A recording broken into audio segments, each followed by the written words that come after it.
말씀은 시편 89편입니다. 구약성경 시편 89편 8절부터 18절까지, 구약성경 868페이지쯤에 있습니다. 구약성경 868페이지쯤에 시편 89편 8절부터 18절까지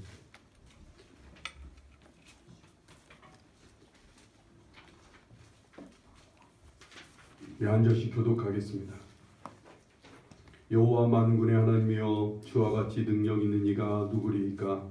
여호와여, 주의 성실하심이 주를 둘렀나이다.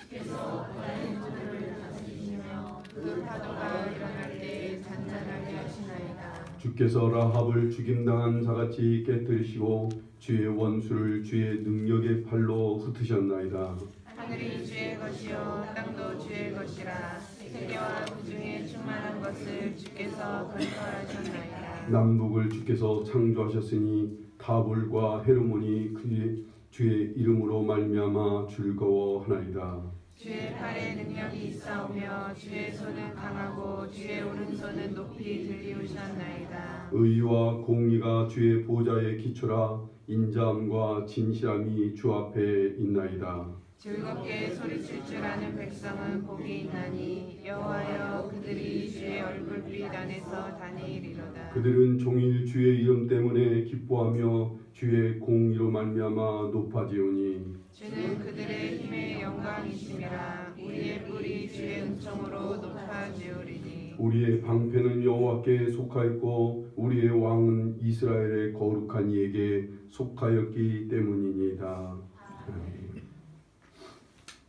지금도 어떤 사람들은 이렇게 물어요. 예수 믿어서 무슨 득이 있느냐고, 예수 믿어서 무슨 유익이 있느냐고 그렇게 묻는 사람 많습니다. 하나님을 믿으면 뭐가 잘 돼? 뭐가 잘 되는 거야? 사업이 잘 되는 거야? 아니면 하나님 믿어서 뭐가 잘 살 수 있는 거야? 하고 묻는 사람들이 있습니다. 아이들이 잘 되고, 예수 잘 믿으면, 하나님 믿으면 출세하고 건강해지고 이러는 거야? 눈에 보이는 거죠. 손에 잡히는 뭐가 있느냐는 것을 묻고 싶은 거죠. 여기서부터 예전부터 우리가 지금까지도요, 우리나라 사람들은 무슨 자기나 어떤 성공을 하게 되거나 아니면 어떤 권력을 얻거나 아니면 힘이 생기면 이런 사람을 찾아가게 됩니다. 이런 사람과 친교를 얻으려고 아주 애를 씁니다. 친구를 사귀어도 누군가와 뭔가 사귀 시간을 가져도 이렇게 나한테 무슨 득이 되는 사람, 나한테 무슨 유익을 줄 수 있는 사람, 나에게 뭔가 출세나 성공을 안겨줄 수 있는 이런 사람을 만나려고 애를 씁니다. 그래서요, 이렇게 무슨 출세를 하거나 성공하고 뭔가 권력 있는 사람들 주위에는 사람들이 참 많아요. 이런 사람을 사귀고 싶어 해서 이런 사람한테 줄을 대려고 사람들이 참 많이 찾아오게 되어 있어요. 그래서 이런 자리에 있는 사람들이 나중에 보면 교만해지기 쉽고, 어떻게 보면 방탕해지거나 아니면 권위적으로 사람이 변해서 사람이 매우 딱딱하고 사람을 아주 골라서 만나는 그런 사람들이 될 때가 많습니다. 그래서요, 우리나라 사람들은 취미 생활을 해도 여기 어떤 여가 시간을 가져도 무슨 시간이 조금 있으면 자기 일과 관련된 것을 많이 하려고 해요. 자기 일에 도움이 되는 것, 자기 출세와 자기 성공에 관계된 것을 열심히 공부하고 그것을 연구하고 좀 더 발전시키고 좀 더 심화시키고 좀 더 거기에 따른 자격증이나 그런 어떤 스펙을 쌓으려고 참 많이 애를 써야 됐어요. 그렇게 하지 않으면 뭔가 떨어진 사람이에요. 그렇게 하지 않으면 뭔가 발전성이 없는 사람, 무능한 사람으로 사람들한테 손가락질을 당하기도 했어요. 제가 예전에 알고 있던 우리 교회 어떤 성도님 남편은 그래서 쫓겨났어요. 사람이 맨날 친구하고 집에만 오면 텔레비만 보고 놀고 있다고 부인이 막 책 좀 보라고, 공부 좀 하라고, 당신은 왜 꿈도 없느냐고 그러면서 막 몰아붙여갖고 이 남편이 집을 반강제로 쫓겨나다시피 했던 그런 경우를 본 적이 있어요. 예전엔 그랬어요. 자기 일을 좀 더 발전시키고 좀 더 성공하고 좀 더 출세하고 좀 더 많은 것을 얻을 수 있게 하려고 취미생활이나 여가 시간을 다 그런 쪽으로 써야만 됐어요. 그렇게 해서 노력을 해야만 됐다고 해요. 그런 걸 하지 않으면 놀고 먹는 사람이라고 생각을 했어요. 그래서 자기 꿈과 이익과 관련된 그런 자기 사람들, 그런 일에 관련된 사람들을 접촉하려고 하고, 그래서 고향 사람을 찾게 되고, 그래서 같은 학교 출신 선후배를 막 찾게 되고, 그리고 또 막 같은 같이 자기와 연관된 일가 친척, 6촌에 8촌에 조금이라도 줄만 있으면 자기한테 조금 도움이 될 만한 사람을 막 찾아다니고, 그리고 그들과 함께 시간을 보내고 술을 마시고 음식을 먹고, 나중에는 청탁을 하고, 나중에는 그들과 함께 사교를 하고, 그리고 나중에는 뇌물을 주고, 이런 일들이 결국은 우리 그런 일이 끊이지 않아요. 그래서 얻은 게 뭐예요? 나라는 온갖 비리와 청탁과 거짓과 탐관 오리로 가득한 상황이 됐습니다. 얼마 전까지만 해도 우리나라를 그래서 헬조선이라 그런 표현을 쓸 정도로 젊은이들이 이 나라는 지옥과 같은 나라라고 그렇게 표현할 정도였어요. 조금이라도 21세기에 들어왔는데도 아직도 빽이 있어야 취직이 된다는 둥, 아직도 든든한 뭔가 힘이 있어야 자기 가정을 이룰 수 있는 둥, 그러면서 정말 살다 보니까 오늘 이 나라가 21세기가 되어서 그렇게 경제 대국이 되고 있다고 하는데도 우린 자살자가 세계 1위예요. 일이 너무 많아서 과로사로 죽는 사람들이 또 세계 1위예요. 우리는 너무 무겁고 힘들어서 아파하고 괴로워하고 결국에는 병에 걸리고, 그리고는 가정이 깨지고, 결국에는 인간관계가 더욱 심각해지는 결과를 지금 보고 있어요. 아니 그걸 톡톡히 켜놓은 거예요. 그래서 요즘 들어요. 조금씩 이것을 벗어나고자, 이것을 탈피해보고자 애를 쓰는 사람들이 조금씩 늘어나기 시작합니다. 요즘은 청탁도 안 되잖아요. 뇌물도 안 되잖아요. 공식적으로는요. 이제는 관공서나 어떤 사람이든지 이제는 식사도 같이 하면 안 되게 되어 있습니다. 힘을 가졌거나 출세한 사람이 더 행동하기가 어렵게 됐어요. 수많은 감시자들이 있어요. 요즘은 핸드폰이 있으니까 조금만 걸리면 다 촬영이 되니까 어디 가서 음식 한 번도 제대로 먹을 수가 없는 상황이 됐어요. 그러니 무엇보다도 이런 것으로 재미를 살던 사람들이 이걸 못하게 되니까 인생이 정말 재미가 없는 거죠. 아예 그런 자리에 가지도 못한 사람들도 이제는 그런 일에 그런 사람 만날 시간을 안 가져도 돼요. 그렇게 정말 힘 있는 사람한테 줄을 안 대도 돼요. 그러다 보니까 이제 남은 시간을 어떻게 해야죠? 인생의 의미가 재미가 없어지니까 어깨에 힘주고 밥도 얻어먹고 뒷돈도 받고 그렇게 하면서 큰 사람 행세하면서 그렇게 쾌락도 즐기고 이랬던 사람들, 이런 것을 못하게 되니까 이제는 조심스럽게, 이제는 매우 신경 써서 자기의 시간을 쓰려고 이제 노력하게 됩니다. 이제 자기에게 주어진 시간들, 여유 시간을 어떻게 써야 되는지 고민하게 되었어요. 그래서 가족들과 시간을 가져보기도 합니다. 그리고 자기가 진정 해보고 싶었던 일들을 배우거나 취미생활로 그런 것들을 해보려고 애를 쓰는 사람들이 하나씩 둘씩 늘어가고 있어요. 일제는 어떤 장관이요, 자기 여가 시간에 요리를 배우고 있다고 하는 그런 기사를 본 적이 있어요. 어떤 사람은 꽃꽂이를 배우는 사람도 있습니다. 그래서 열심히 하루 종일 일하고 저녁 퇴근 무렵에 꽃꽂이 강습회에 가서 꽃꽂이를 배우는 그런 사람도 있어요. 어떤 사람은 조용히 책을 읽거나 아니면 아이들과 운동을 하거나 아니면 그림을 그리거나 그림을 감상하거나, 어떤 사람들은 음악회에 가거나 이렇게 하면서 작은 즐거움과 행복을 맛보고 있어요. 이걸 뭐라고 표현해요? 소확행이라 그렇게 말하고 있어요. 소소한 일에 확실한 행복을 느낀다, 이런 표현인가 봐요. 어쨌든 요즘은 이 아주 작은 일에 행복감을 맛보게 됩니다. 이런 것이 자기 직업과는 전혀 상관없는 일인데도 정말 쓸데없는 일인 것 같았는데 예전에는 아닌 거예요. 해보고 나니까 자기 직업과는 전혀 상관없는 일인데도 이걸 해보고 나니까 일에 생기가 생기는 거예요. 삶의 기쁨이 작은 기쁨이 있는 거예요. 일을 좀 더 힘있게 할 수 있게 되는 그런 결과를 낳게 되는 거예요. 그러니까 일에 능일이 생기니까 삶에도 작은 기쁨들이 생기는 거예요. 생기가 생기는 것을 알게 되는 거죠.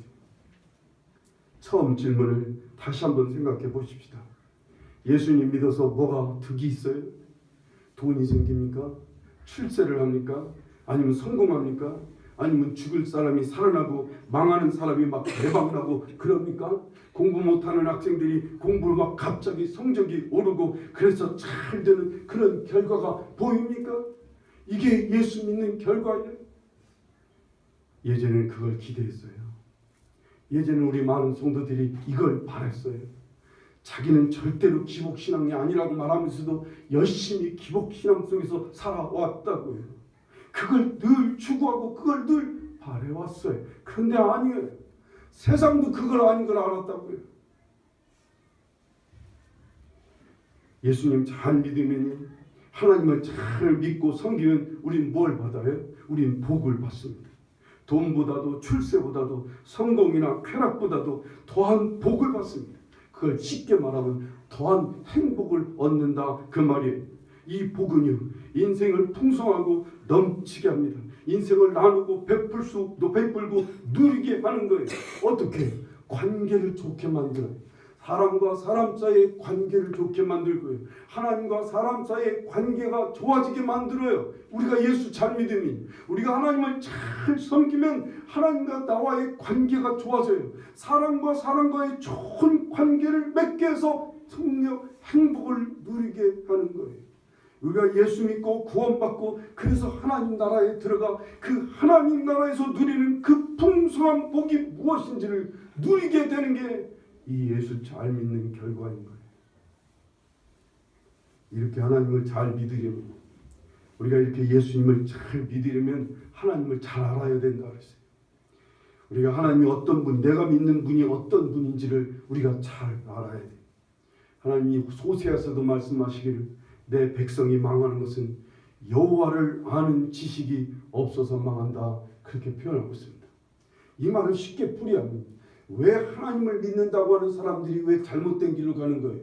왜 엉뚱한 길에 가서, 왜 엉뚱한 세상에 가서 구걸하면서 사는 거예요? 하나님을 알지 못해서, 하나님이 어떤 분인지를 제대로 알지 못하고, 그러니까 하나님을 제대로 믿지 못하는 거예요.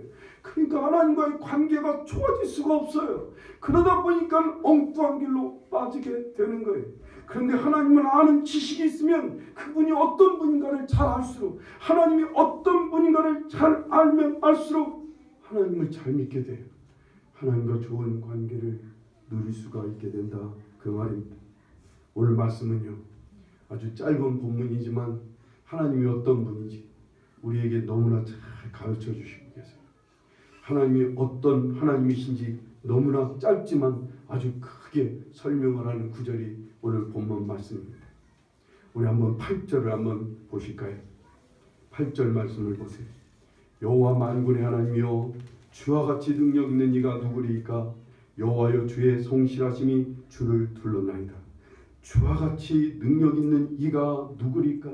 만군의 하나님은 능력 있는 분이라는 거예요. 누구와 비교할 수도 없는 하나님이 가지신 능력이 있다 그 말입니다. 그래서 그 뒤에 보면은 이 여호와여 주의 성실하심이 주를 둘렀나이다. 능력 있는 하나님이 거기에 뭐가 더 있어요? 성실하시기까지 하시단 말이에요. 능력은 있지만 게으른 사람이 있어요. 능력이 있지만 거짓된 사람이 있어요. 능력은 있는데 이기적인 사람들이 있어요. 이런 사람들은 그 능력을 갖고 사람을 해쳐요. 사람들을 피곤하고 힘들게 할 뿐이에요. 근데 하나님은 능력이 있으신 분이시고 거기에 성실함이 둘러있다는 거예요. 성실하시기까지 하시는 거예요. 9절 말씀을 보세요. 주께서 바다의 파도를 다스리시며 그 파도가 일어날 때 잔잔하게 하시나이다 라고 말씀합니다. 주님은 파도를 잔잔케 반잔케 하신다는 거예요. 여러분, 파도를 잔잔케 하지 않으면 살 수가 없어요. 특히 어부들은요, 배를 띄울 수가 없어요. 언제나 파도가 출렁거리면 바다에 어떻게 배를 띄우고 나갑니까? 마찬가지로 하나님 우리의 인생의 파도를 잔잔케 해주시지 않으면, 인생의 파도가 항상 거칠면 어떻게 우리가 인생을 살아갈 수가 있어요? 적당히 살 수 있게 하나님 바다의 파도를 잔잔하게 해주신 것처럼 하나님이 우리의 인생의 파도를 잔잔하게 해주셔요. 여러분, 아무리 이 바다의 파도가 쳐도요, 그 바다의 물이 모래의 경계선을 넘지 못하게 되어 있어요. 그 모래사장까지만 오면 바닷물은 여지없이 빠지게 만드셨어요. 그걸 성경이 뭐라고 표현하냐면, 하나님이 바다의 경계를 정하셔서 물이 범람하지 않도록 만드신다는 거예요. 마찬가지예요. 하나님이 우리의 인생의 파도가 어느 선까지는 오지만 어느 선을 넘지 못하게 하나님이 딱 경계를 해놓으셨어요. 그래서 우리가 살 수 있게 되는 거예요. 하나님 그렇게 하시는 하나님이시에요. 10절을 또 한번 보실까요? 주께서 라합을 죽임당한 자 같이 깨뜨리시고 주의 원수를 주의 능력의 팔로 흩으셨나이다 라고 말합니다. 이 라합은요, 기생 라합이 아니에요. 이 라합은 바다의 힘, 바다의 무서운 괴물을 얘기합니다. 우리나라에서 동양인으로 말하면 용과 같은 존재예요. 이들은 바다의 그 무서운 괴물을 라합이라 그렇게 표현했던 거예요. 근데 이 라합은 또 누구를 말하냐면 애굽을 말하고 있어요. 이스라엘을 종노릇하게 하고 이스라엘을 노예로 삼았던 그 애굽 같은 세상의 여러 역사를 하나님은 깨뜨리시고 그 원수를 주님의 능력의 팔로 흩으신다는 거예요. 오늘 이 세상은 누가 쥐고 있어요? 악한 마귀가 쥐고 있어요. 이 악한 마귀가 계속 역사에서 사람들로 하여금 매일 해치고 매일 지금 싸우고 매일 죽이고 매일 여러 가지 일로 사람들을 찍어 누르면 인간이 어떻게 살 수 있어요? 특히 우리 하나님의 사람들이 어떻게 살 수 있느냐고요. 하나님께서 이 원수마귀들을 깨뜨리고 원수마귀들을 흩어주시니까 우리는 그래도 이만만하게 오늘 이 땅에서 살 수 있게 되는 거예요. 하나님 우리가 알지 못하는 순간에 하나님은 여러 역사로 악한 마귀의 역사를 하나님이 깨뜨리신 거예요. 아주 결정적인 역사가 일어날 때마다 악한 마귀가 아주 결정적인 일을 꾸밀 때마다 하나님 그것을 깨뜨리시는 거예요. 그래서 인간이 더 큰 해를 뺏지 않도록, 인간이 더 크게 망하지 않도록 지켜주시는 일을 하나님 하고 계시는 것을 믿으시기 바랍니다. 11절을 보세요. 11절 말씀에 하늘이 주의 것이요 땅도 주의 것이라 세계와 그 중에 충만한 것을 주께서 건설하셨나이다 라고 말합니다. 세계 곳곳에 하나님, 이 땅의 모든 것을 하나님이 건설하셨다는 거예요. 오늘 여기 보면 주께서 이 우리의 삶을 하나님께서 곳곳에 열어주시고 곳곳에 하나님께서 귀한 것들을 다 건설해 주셔서 인간들로 하여금 편하게 먹고 마시고 살 수 있도록 하나님이 역사하시는 거예요. 가까이는 우리 이 땅에 있는 모든 산도 바다도 강도 여러 가지 호수도 다 하나님이 지으시고 건설하셨다 그 말입니다. 그것도 말씀 한마디로 이 세상의 모든 산과 바다와 강과 호수 모든 것들을 하나님께서 다 건설하셨다는 것. 12절 말씀에는 남북을 주께서 창조하셨으니 다볼과 헤르몬이 주의 이름으로 말미암아 즐거워하나이다 라고 말합니다. 이스라엘의 제일 큰 산이 다볼과 헤르몬 산이에요. 우리나라에서 제일 높은 산은 어디? 백두산과 한라산 그 정도를 얘기하는 거예요. 주께서 능력으로 주체적으로 우리가 살고 있는 땅과 산 모든 것을 하나님이 지으셨다는 거예요. 우리 가까이는 모락산도 가까이 관악산도 하나님께서 다 지으시고 사람들이 이 하나님이 지으신 관악산과 모락산을 보며 왜 저딴 것을 만드셨을까? 왜 저딴 산이 있어갖고 우리를 힘들게 할까? 이런 사람이 아무도 없어요. 그래도 우리 주위에 모락산이라도 있으니까 우리 주위에 관악산이라도 있으니까 얼마나 감사한 일이에요. 그래도 우리 가까이에 백운 호수가 있으니까 그래도 가끔 물이라도 구경할 수 있게 하시니 얼마나 감사해요. 주의 이름으로 그래서 사람들이 하나님이 지으신 것으로 인하여 즐거워하게 하신다 그 말입니다. 13절 14절 말씀을 보세요. 주의 발에 능력이 있사오며 주의 손은 강하고 주의 오른손은 높이 들리우셨나이다. 의와 공의가 주의 보좌의 기초라 인자함과 진실함이 주 앞에 있나이다 라고 말씀합니다. 주께서 능력이 있으셔서 너무나 크신 하나님이신데 하나님께서는요 거기다가 공의와 정의로 기초를 삼고 인자함과 진실함으로 역사하신다는 것, 이것이 하나님의 성실하심이에요. 공의라는 게 뭐예요? 공평하신 거예요. 이 땅의 모든 사람들을 유익하게 하나님은 공평하게 역사하시는 분이에요. 더군다나 언제나 정의로우셔요. 언제나 바르신 거예요. 하나님은 거기엔 불의가 없으셔요. 하나님은 언제나 바르게 역사하시는 분이에요. 인자함이라는 것은 쉽게 말하면 따뜻함이에요. 사랑이 넘치시는 거예요. 하나님은 사랑이 넘치시고 산뜻하신 분이라 그 말입니다. 하나님은 진실하셔요. 우리를 향해 거짓이나 우리를 향해 장난을 무슨 일을 하시는 일이 전혀 없으세요. 언제나 하나님이 하시는 일은 진실하셔요. 우리를 진심으로 사랑하시고 진심으로 우리를 위해서 역사하시는 손길이 하나님이셔요. 공의와 정의와 인자와 진실하심으로 우리 가운데 역사하시는 하나님이시라 그 말입니다. 이 세상 누구도 비교할 수 없는 능력을 가지신 하나님께서 공의와 정의와 인자와 진실하기까지 하시다 그 말입니다. 그래서 하나님을 바라보고 그래서 하나님을 믿는 사람들 중에 하나님 때문에 실망하는 사람이 아무도 없어요. 하나님 때문에 시험 드는 사람이 아무도 없어요. 하나님 때문에 그 하나님을 욕을 하고 하나님을 향해서 하나님 앞에 외면당하고 멸시당하는 사람은 더더욱 없어요. 어떤 인간이 누구나 하나님을 제대로 바라보고 우리가 하나님을 안다면요 하나님을 인정하지 않을 수가 없어요. 하나님을 높이지 않을 수가 없어요. 그래서 15절 말씀에 오늘 여러분과 제가 꼭 기억하고 우리에게 주시는 말씀이라고 믿어요. 15절 말씀 다 같이 함께 봅니다. 즐겁게 소리칠 줄 아는 백성은 복이 있나니 여호와여 그들이 주의 얼굴 빛 안에서 다니리로다 말씀합니다.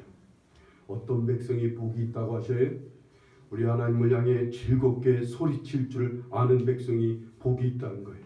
하나님을 향해 즐겁게 찬송하고 소리쳐 찬송하며 하나님을 높이고 하나님을 소리쳐 예배를 드리는 이러한 백성이 복이 있다는 거예요. 어떤 복이 있다는 거예요? 15절 후반절에 보면 주의 얼굴 빛이 빛 가운데서 우리가 다니게 된다는 거예요. 여러분 그 주님의 빛은 그 얼굴의 빛은 어떤 빛이에요? 밝은 빛이에요. 그분은 그 빛은 따뜻한 빛이에요.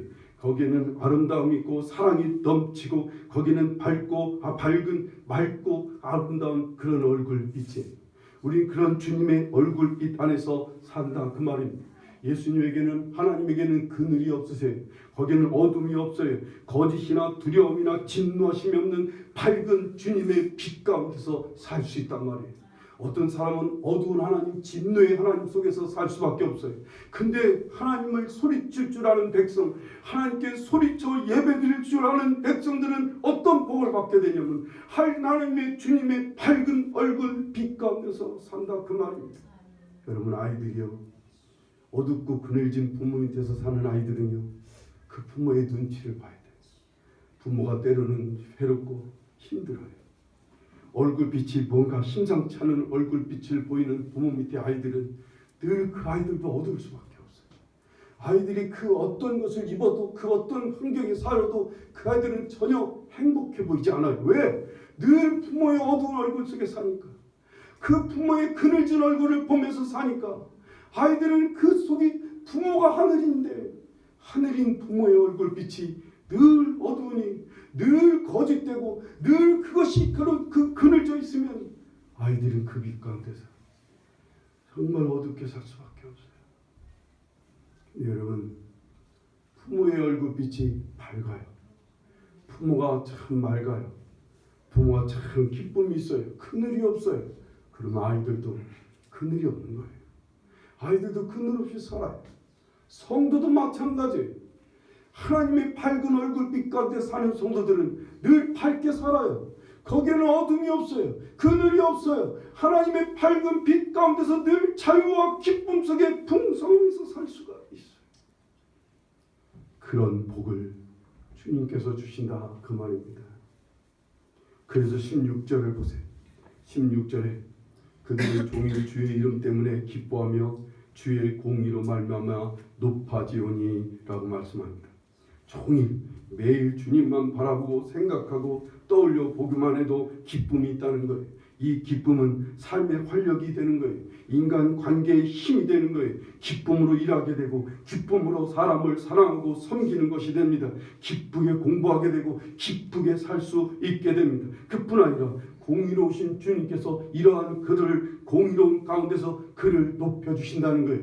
이러한 나를 주님께서 높여주시고 내가 높아지려고 애를 쓰지 않아도 내가 죽은 사람들 앞에 정말 일어나 보려고 애를 쓰고 갑질하지 않고 하는 사람들 앞에 힘주지 않아도 하나님이 높여주신단 말이에요. 하나님께서 어떻게 높여주신가? 17절 18절을 보세요. 주는 그들의 힘의 영광이심이라 우리의 뿔이 주의 은총으로 높아지오니 우리의 방패는 여호와께 속하였고 우리의 왕은 이스라엘의 거룩한 이에게 속하였기 때문이라 말씀합니다. 영광의 주님께서 우리에게 힘을 주시고 우리의 둘을 높아지게 하시고 방패와 왕을 붙들어 안전하고 크게 높여주신다는 거예요. 여기서의 방패와 왕은 어쩌면 가정에서의 남편과 아내와 남편의 그런 구성원인 것을 얘기할 수가 있어요. 가정으로 생각한다면 그런 거예요. 나라로 생각한다면 나라와 지도자의 모든 것을 하나님께서 안전하고 크게 높여주신다 그 말입니다. 우리가 하나님을 잘 섬기는, 우리가 하나님을 소리쳐 하나님을 찬송하고 예배하는 데 힘써서 하나님이 우리에게 복을 주시면 우리는 하나님의 얼굴 빛 가운데서 살 뿐만 아니라 하나님이 우리를 높여주시고 하나님이 우리의 힘이 되어주시고 우리의 모든 사람들을 붙들어 주셔서 우리로 하여금 하나님이 안전하게 우리로 하여금 힘있게 살 수 있게 해주신다 그 말입니다.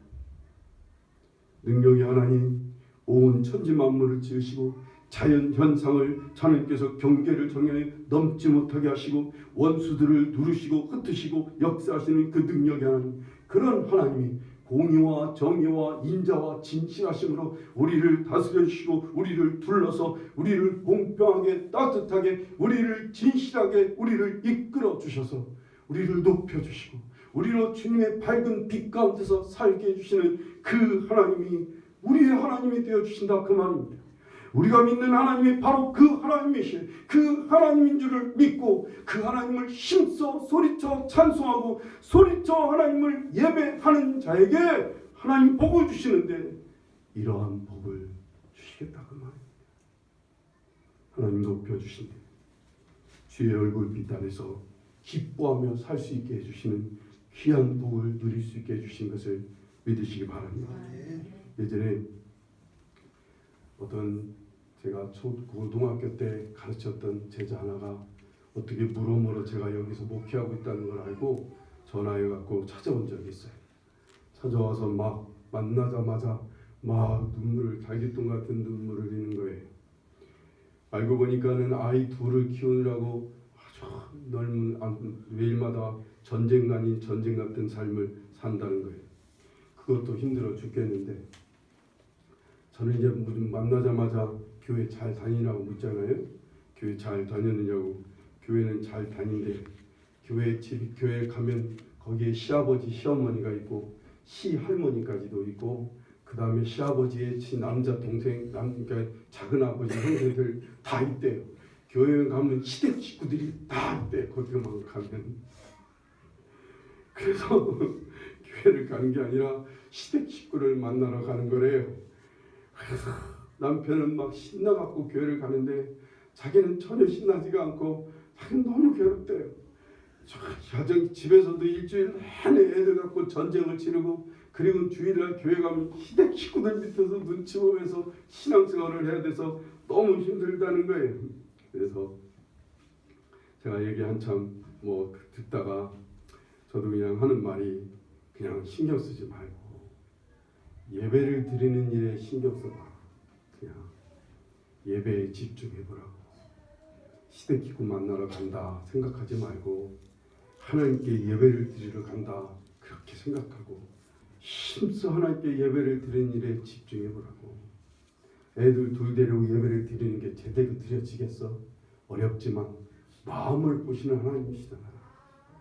열심히 하나님을 예배하려고 하나님을 힘써 예배드리려고 해봐. 그렇게 막 권면을 했어요. 그리고 돌아가는데 정말 몇 달이 안 돼서 연락이 왔어요. 제가 목사님 얘기를 듣고 정말 예배를 드리기에 힘썼다는 거예요. 열심히 예배를 드리다 보니까 정말 어디선가 모르게 힘이 생기고 기쁨이 생긴다는 거예요. 애들을 키우는 게 예전엔 전쟁 아닌 전쟁이었는데 이제는 그게 조금 덜하다는 거예요. 아이들이 귀엽고 예쁘고 이제는 교회 가서 시댁 식구 만나는 거 그렇게 크게 힘쓰지 않아도 그렇게 신경 쓰지 않고 마음 쓰지 않게 됐다는 거예요. 많이 마음이 가벼워지고 마음에 많이 기쁨이 있다는 거예요. 그렇게 전화가 오고 몇 번 주고받은 적이 있어요. 그래요. 세상 사람들은요, 삶이 지치고 힘들고 어려워지니까 작은 일이라도 해가면서 어떻게든지 그 일을 통해서 힘을 얻고 싶어요. 작은 취미생활이나 여행이나 여러 가지 문화생활을 통해서 그 작은 행복을 맛보려고 해요. 왜? 그것을 통해 인생을 좀 더 기쁘게 일하고 싶고 즐겁게 살고 싶은 거예요. 그런데 세상 사람들이 우리가 정말 해봐서 알지만 그건 얼마 안 가면 바닥나는 것들이에요. 그건 조금만 있으면 금방 실증나는 것들이에요. 거기서 처음에는 작은 행복을 누릴 수 있을지 몰라도 계속되지는 않아요. 또 얼마 안 가면 목마르게 되어 있어요. 세상은 그래요. 그런데요, 우리는 하나님을 향해 하나님을 즐겁게 노래하고 소리치며 하나님을 높이고 예배를 드리는 일에 우리는 부름받은 사람들이, 우리는 이런 하나님을 정말 어떤 분인지 알고 그 하나님을 힘써 찬양하고 힘써 하나님께 예배하고 힘껏 하나님을 향해 나아가 손 하나님을 높여드리는 일에 전심을 기울일 때 하나님이 복을 주신다는 거예요. 하나님이 어떤 복을 주시는 거예요? 이 귀한 복, 밝은 얼굴 빛 가운데서 하나님이 높여주시고 하나님이 힘을 주셔서 이 땅을 풍성하게 살 수 있게 하는 복을 주신다는 거예요. 우리 이 복을 얼마 안 가서 누리게 될 거예요.